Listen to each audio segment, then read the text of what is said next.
Take our lead, let's help you make your mark. Our goal is your satisfaction. Let us show you the way.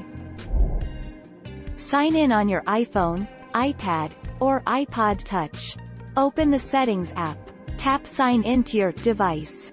Enter your Apple ID and password.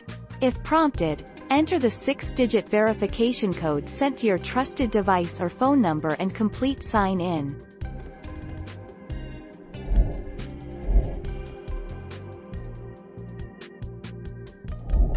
Make your mark, take our lead.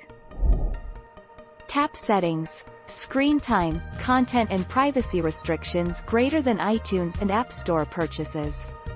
From here, make sure that installing apps, deleting apps, and in-app purchases are all set to allow. If any are set to not allow, change them. Then restart your iPhone and check for the App Store again.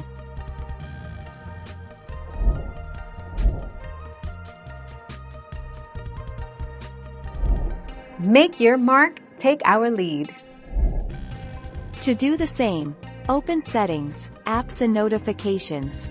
See all apps and navigate to the Google Play Store's App Info page. Tap on Force Stop and check if the issue gets resolved. If not, click on Clear Cache and Clear Data, then reopen the Play Store and try the download again. Thank you for watching. Please subscribe and hit the bell notification.